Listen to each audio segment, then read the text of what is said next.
오늘 말씀 마태복음 10장 18절 19절입니다. 마태복음 10장 18절 19절입니다. 같이 읽겠습니다. 또 너희가 나로 말미암아 총독들과 임금들 앞에 끌려가리니 이는 그들과 이방인들에게 증거가 되게 하려 하심이라. 너희를 넘겨줄 때 어떻게 또는 무엇을 말할까 염려하지 말라. 그때 너희에게 할 말을 주시리니. 아멘. 두려우면 심박수가 증가하고 호흡이 빨라집니다. 근육이 긴장하고 땀 분비가 늘어나게 되지요. 두려우면 마음이 불안하고 우울해집니다. 집중력이 50%까지 떨어진다고 합니다. 기억력은 30%에서 50% 정도가 떨어지고요. 의사소통 능력도 50% 정도가 떨어진다고 합니다. 신체 반응 속도도 30%가 떨어집니다. 정확성도 40%가 떨어집니다. 스포츠 심리학에서는 경기력을 30%나 저하시킨다, 그렇게 이야기를 합니다. 0.001초가 메달의 색깔을 바꾸는 치열한 경쟁에서, 그러니까 두려움은 치명적인 것이 되지요. 약점이 됩니다. 두려움에 포획돼서는 안 됩니다.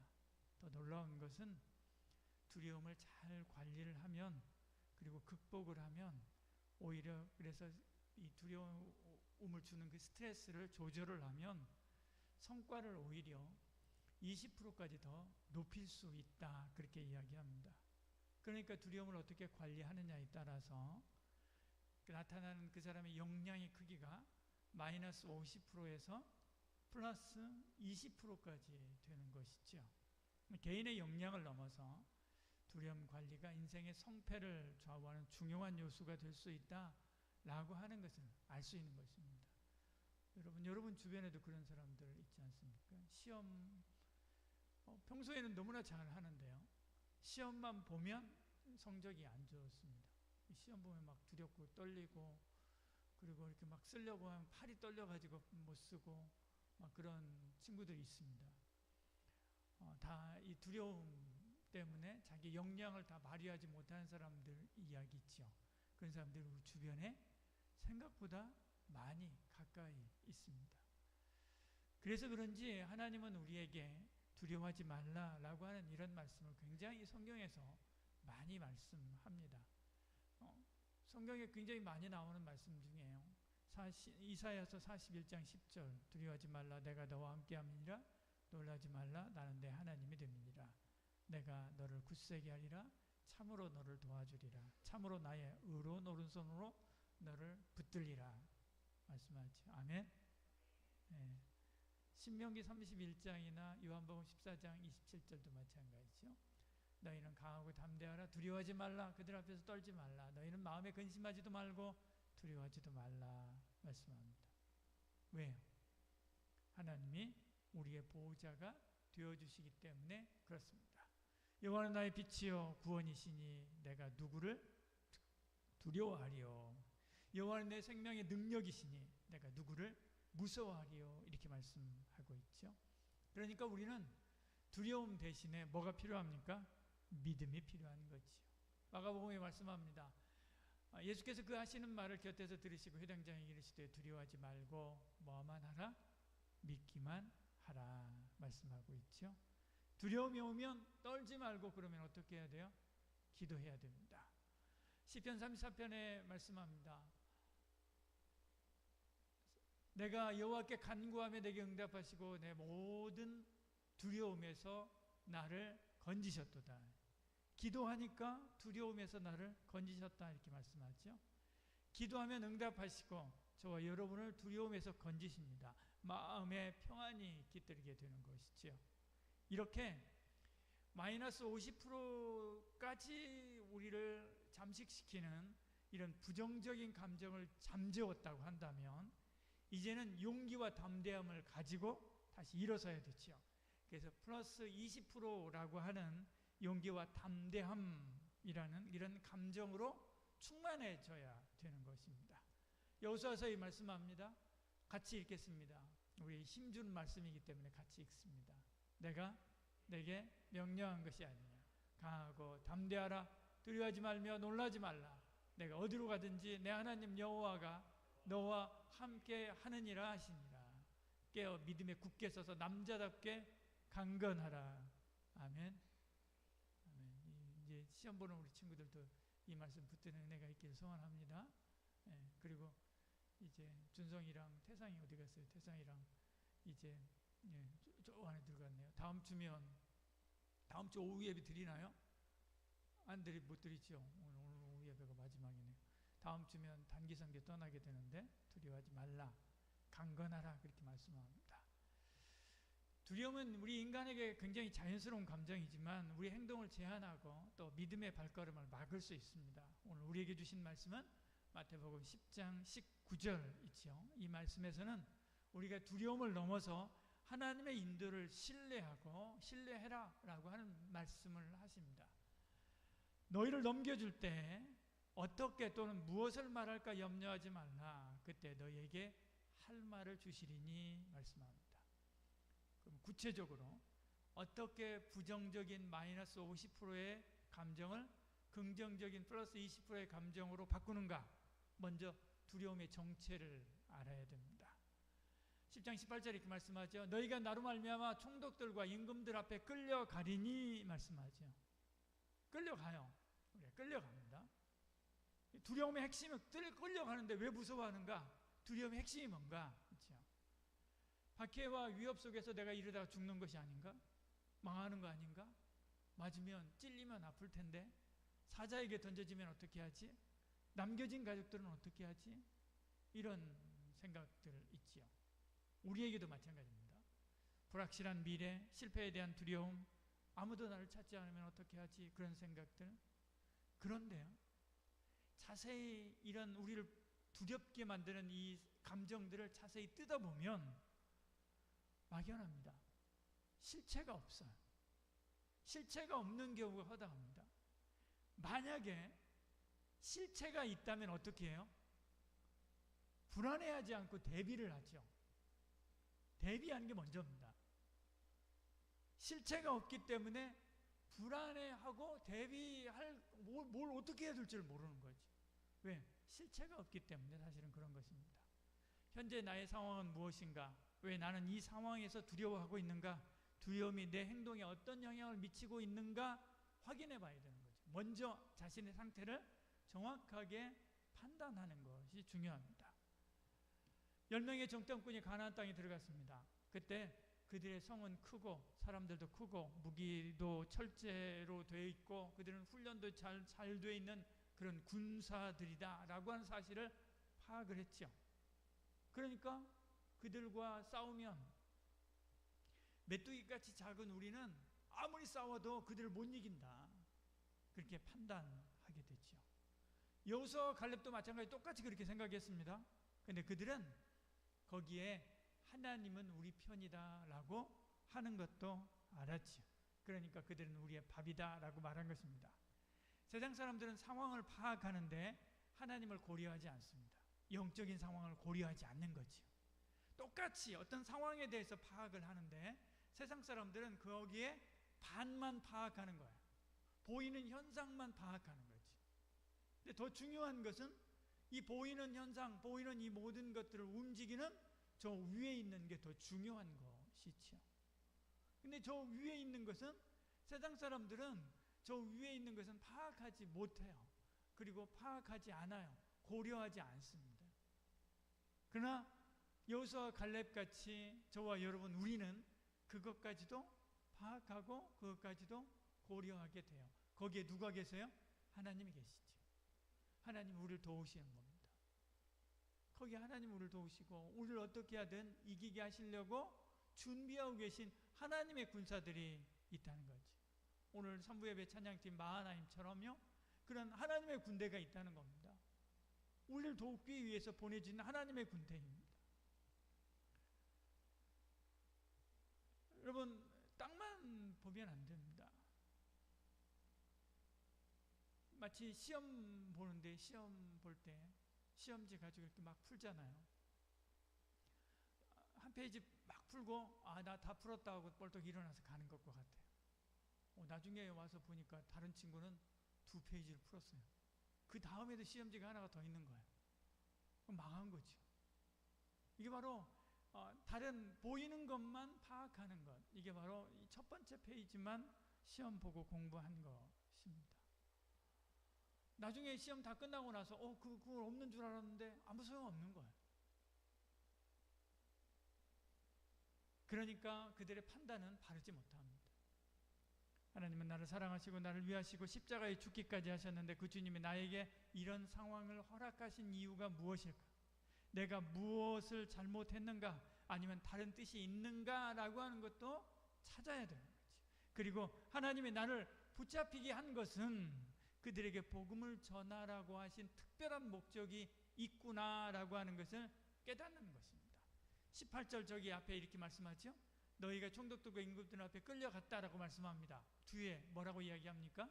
이는 그들과 이방인들에게 증거가 되게 하려 하심이라. 이게 하나님의 목적인 거예요.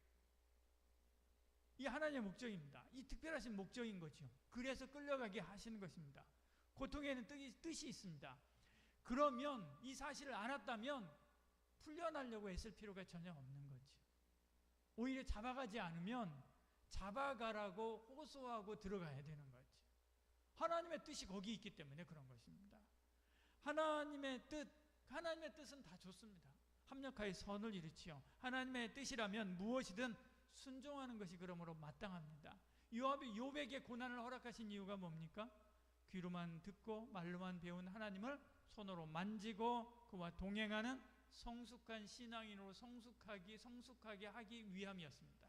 다윗에게 고난을 허락한 이유가 뭡니까? 그가 훈련 없이 왕위에 올라갔던 그 사울의 실수를 반복하지 않도록 그를 성군으로 훈련시키기 위한 과정이었습니다. 우리에게 고난을 허락하신 이유도 있습니다. 뜻도 있습니다. 인내하고 통과하면 합력하여 내 삶에 성취하고 싶어 하시는 하나님의 특별한 뜻이 있기 때문에 그런 것입니다. 그래서 야고보는 환난을 만나거든 기쁘게 여기라 라고 이야기했던 것이지요. 너희가 여러 가지 시험을 당하거든 온전히 기쁘게 여기라. 왜? 너희 믿음의 그 시련이 인내를, 그래서 결국에 온전하고 제일 끝에 이야기하죠. 구비하여 조금 더 부족함이 없도록 만들기 위해서 그런 것입니다.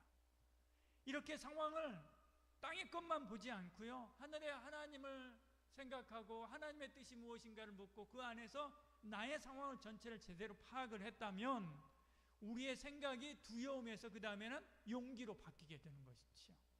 그래서 19절에 이렇게 이야기하는 것입니다. 너희를 넘겨줄 때에 어떻게 또는 무엇을 말할까 염려하지 말라. 그때 너희에게 할 말을 주시리니 말씀하는지. 이게 바로 인지상담에서 인지 재구조화의 과정입니다. 다시 재구조화하는 거예요. 할 말 하는 거죠. 할 말 하는 겁니다. 겁내지 않고 할 말 하는 거예요. 복음 전하는 것이죠. 그것 때문에 내가 여기 남겨지고 내가 넘겨지고 내가 잡혀오고 내가 여기 지금 끌려온 건데요. 그러고 하나님이 보냈는데요. 할 말 안 하면 나 계속 여기 있을 수 있는 거예요. 그것이 내게 고난이라고 하는 것을 주신 하나님의 뜻을 이루는 것이고요. 그것이 나를 핍박하고 괴롭히는 그들을 사랑하는 방식입니다. 그리고 그의 삶과 생명과 영혼은 하나님이 책임지신다. 내가 하나님의 뜻대로 했는데 하나님이 책임지지 않겠어요? 책임진다라고 하는 마음 가지고 내게 주어진 고난을 감사함으로 받는 것이지. 곤란한 이 환경, 이것을 감사함으로 받는 것입니다. 더 이상 이것 때문에 염려하지 않고요, 불안해하지 않고요, 두려워하지 않는 것입니다. 오히려 적극적으로 그 고난과 대면하고 즐겨 이용하게 되는 것이죠. 고난의 파도가 오면 어떻게 해요? 그것을 발로 밟고 그 파도를 타는 것입니다. 복음을 들고 그들과 이방인들에게 증거하는 것이죠. 용기 있는 행동으로 나타납니다. 바울은 붙잡혔습니다. 로마로 압송되었지요. 황제의 재판을 기다립니다. 바울이 재판을 기다리던 그 황제가 어떤 사람이에요? 기독교인들을 잡아가지고 횃불로 사용했었던 사람이에요. 기독교인들을 잡아가지고 짐승 가죽에다가 씌우고 그리고 나무 위에다 달고 그 위에다 기름 부어가지고 불 붙였던 사람이에요. 사자에게 던졌던 사람입니다. 황제가 한마디만 말하면 바울은 불쏘시개가 될 수도 있고요, 사자의 밥이 될 수도 있는 것입니다. 그 말 한마디에 생사가 달려있는 거예요. 그 재판이 오늘 열릴지 내일 열릴지 모레 열릴지 몰라요. 그렇게 대기 상태에 계속 머물러 있는 것이지요. 그런데 바울은 두려워하지 않았습니다. 오히려 그를 지킨 시위대에 복음을 전합니다. 그들을 통해서 복음이 왕궁과 고위직, 그 왕의 식솔들, 그러니까 왕족들, 그들에게 복음이 들어가게 돼요. 그래서 안디옥 교회에 보면 왕족도 나와요. 안디옥 교회 성도들 중에 보면 왕족의 이름도 나옵니다. 복음이 로마의 핵심 계층에 들어가는 그런 계기가 된 것입니다. 이것을 한번 경험하면 다음에는 같은 일로 두려워하지 않습니다. 왜? 두려움에 대한 면역력이 생겼기 때문에 그런 거지. 바울과 실라가 빌립보 감옥에 갇혀서 다음 날 재판받기를 기다립니다. 찬송하니까 옥토가 흔들리고 문이 열렸습니다. 이 일로 오히려 복음을 전하고 빌립보 간수를 구원하게 됐지요. 그 후에 그가 예루살렘에 붙잡혀가지고 로마로 호송될 때 태풍을 만납니다. 그래가지고 모두가 다 죽게 됐다고 그렇게 이야기하지요. 배에 있는 모든 짐들을 버리고 배가 파선할 정도가 됩니다. 그리고 나중에 파선해요. 선장, 선주, 병사들 다 두려워 떱니다. 이제 우리 죽었다라고 하지요. 근데 그들이 호송하던 바울이 그들을 위로하지요. 안위합니다. 걱정하지 마라. 우리 한 사람도 죽지 않는다. 우리 276명 한 사람도 죽지 않는다. 걱정하지 마라 라고 하면서 그들을 위로하고요, 그들에게 용기를 주지요. 다들 두려워 떱니다. 선장 한번 생각해 보십시오. 평생 바다에서 배를 몰던 사람 아닙니까? 그 지역의 파도에 얼마나 익숙한 사람입니까? 근데 그럼에도 불구하고 그는 덜덜 떨었습니다. 근데 그를 위로하고요, 바울이 그에게 담대함을 주고 하는 것을 보지요. 그의 용기는 빌립보 경험에서 바탕이 된 것입니다. 로마로 압송되어서 옥에 갇혀 대기 중인데도 담대하게 복음을 전하면서 오히려 기뻐하고 빌립보 성도들에게 기뻐하라 기뻐하라 기뻐하라 라고 이야기할 수 있었던 것은 이전에 이런 경험들이 바탕이 되기 때문에 그렇습니다. 바울이 얼마나 많은 시련을 당했습니까? 수많은 여행 가운데서 위협을 받고 테러를 당하고 투옥을 당하고 태장에 맞고 태풍을 만나고, 그리고 바울을 죽이지 않으면 내가 밥도 먹지 않겠다라고 하면서 머리에 삭발을 하고 서원까지 하고요, 바울을 찾아서 죽이려고 쫓아다니는 사람들이 있었습니다. 만약 이런 경험이 없었다면 그의 영혼과 마음은 아마 이런 고난 가운데서 말라 비틀어져 버렸을 것입니다. 한 번의 승리는 두 번의 승리, 세 번의 승리로 우리를 이끄는 저력이 됩니다. 두려움이 오거든 피하려고 하지 마시길 바랍니다. 맞서십시오. 믿음으로 맞서십시오. 그리고 이기십시오. 그리고 그 승리를 전리품으로 쟁취하시길 바랍니다. 그러면 다시 두려움이 오고 어려움이 와도 그것에 지지 않습니다. 여러분 중에 어려움을 만나서 앞이 깜깜하고 두려운 마음이 든 사람이 있을 수 있습니다. 두려움을 넘어 용기로 나아가는 은혜가 있기를 소원합니다. 두려움은 우리가 스스로 극복하기 어렵지만 하나님의 약속을 붙들면 용기로 바뀝니다. 우리가 직면한 두려운 상황에서 하나님의 말씀을 붙들고 한 걸음 한 걸음 앞으로 내디디시길 바랍니다. 앞에 무엇이 있을지 모릅니다. 그러나 그때마다 주실 말씀을 신뢰하면서 믿음으로 나아가는 저와 여러분 되기를 소원합니다. 한 주간 오늘 이 주신 말씀을 생각하고 내게 있는 이 두려움의 근본적인 생각은 뭔가? 하나님이 나에게 주시는 약속은 무엇인가? 내가 두려움을 극복하고 어디로 나아가기 원하는가? 묵상하고 승리하는 저와 여러분 되기를 소원합니다. 기도하겠습니다. 주님, 두려움 속에서도 주의 약속을 붙잡게 하여 주시옵소서. 우리의 약함을 아시고 용기의 말씀을 주시는 하나님, 두려움에 사로잡힌 마음을 자유케 하여 주시옵소서. 믿음으로 한 걸음 한 걸음 내딛는 용기를 주시고 우리의 삶이 주의 복음의 증거가 되게 하여 주시옵소서. 모든 순간에 주님의 말씀과 인도하심을 신뢰하는 저희들 되게 하여 주시옵소서. 예수님 이름으로 기도드립니다. 이제는 예수 그리스도의 은혜와 하나님의 사랑과 성령의 위로 교통 충만하신 놀라운 역사가 두려움을 넘어 용기로 세상과 맞닥뜨려 이기고 승리하여 주께 영광 나타내는 삶을 살기를 소원하는 이제 참여한 모든 성도들 머리머리 위에와 한마음 모든 가족 위에 단기 선교 떠나는 우리 두 친구 위에 시험을 봐야 되는 우리 친구들 위해 지금부터 영원히 함께 하실지어다. 아멘.